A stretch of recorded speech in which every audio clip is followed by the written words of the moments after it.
Hello बच्चों। तो चलिए इस प्रश्न को पढ़ते हैं। मान ज्ञात कीजिए समाकलन 0 से पाई बट्टा 2 कॉस की घात 3x sine x D x.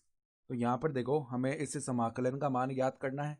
ठीक है, तो प्रश्न में आगे बढ़ने से पहले इस प्रश्न से संबंधित जो मुख्य उदाहरण है उसकी हम चर्चा कर लेते हैं। तो देखो मुख्य उदाहरण यहाँ पर देखो, समाकलन से संबंधित एक सूत्र हमें पता होना चाहिए कि x की घात n का जो समाकलन है x के सापेक्ष क्या होता है, x की घात n प्लस एक बट्टा में n प्लस एक। ठीक है, और प्लस में समाकलन का अचर c आता है अगर अनिश्चित समाकलन है तो। और n जो है वो अचर होता है यहाँ पर, और n का मान जो है वो माइनस का एक नहीं हो सकता।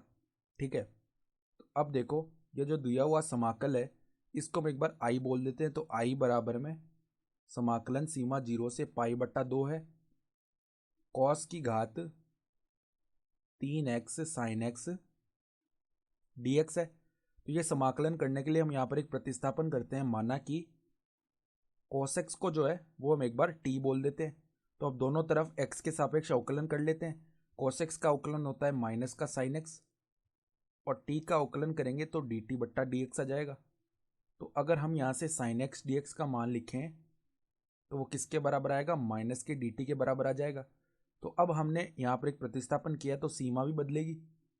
तो सीमा x बराबर 0 जो है वो t में क्या बन जाएगी, t बराबर क्या आ जाएगा, देखो कॉस 0 का मान 1 होता है, और x बराबर पाई बट्टा 2 जो है वो t में क्या बनेगी, देखो कॉस पाई बट्टा 2 का मान 0 होता है। तो अब आई समाकल का मान क्या बन गया, देखो सीमा लगेगी अब 1 से 0, तो 1 से 0, और कॉस एक्स का मान किसके बराबर था, t, तो t की घात 3, और साइन एक्स डी एक्स का मान माइनस का dt था, तो माइनस बाहर आ जाएगा और dt। ठीक है, तो अब अगर हम सीमा बदलें, अर्थात अभी 1 से 0 जा रहा है समाकलन, अगर इसे 0 से 1 पहुंचाएं तो ये जो माइनस है ये हट जाएगा। ये गुणधर्म होता है निश्चित समाकलन में। तो 0 से 1 टी की घात 3 डी टी। ठीक है, तो इसका मान ज्ञात कर लेते हैं हम। तो टी की घात 4 बट्टा 4, और अब सीमा लगेगी 0 से 1। तो पहले ऊपर वाली सीमा लगाएंगे तो 1 बट्टा 4 बनेगा, माइनस में नीचे वाली सीमा लगाएंगे तो 0 बट्टा 4 यानी 0 आ गया। तो हमारा उत्तर कितना आ जाएगा, 1 बट्टा 4, ये अपना उत्तर आ गया। ठीक है, तो आशा करता हूँ कि आपको ये प्रश्न समझ में आया होगा। धन्यवाद।